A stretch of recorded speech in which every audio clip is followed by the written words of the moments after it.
Kulağı böyle eğik olan böyle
Bismillahirrahmanirrahim.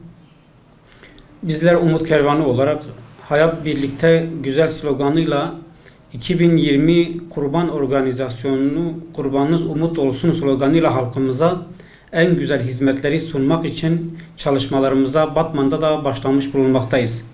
Bu yıl Covid-19 pandemi hastalığından ötürü malumunuz olduğu üzere zor ve sıkıntılı bir süreçten geçsek de Müslümanlar yine de aynı şekilde kurban ibadetlerini ve kurban bayramını idrak edeceklerdir inşallah. Bizler Umut Kervanı olarak nasıl Ramazan ayında fakir, mağdur ve muhtaç binlerce ailelere gıda dağıtımı yaptıysak, kurban bayramında da inşallah vekaletler doğrultusunda keseceğimiz kurbanların etlerini binlerce fakir, mağdur, muhtaç ailelere ulaştırmayı hedefliyoruz.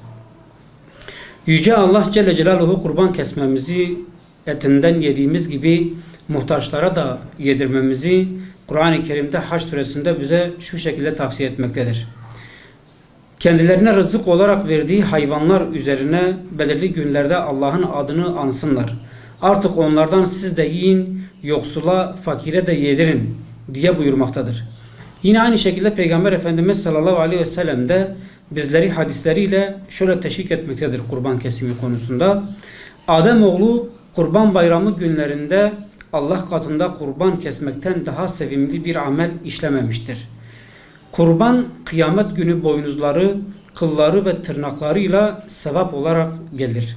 Kurban henüz kanı yere düşmeden Allah tarafından kabul edilir ve kurbanlığın kılları adedince de günahları bağışlanır diye Efendimiz Aleyhisselatü Vesselam da buyurmakta olup bizi kurban kesmeye teşvik etmektedir.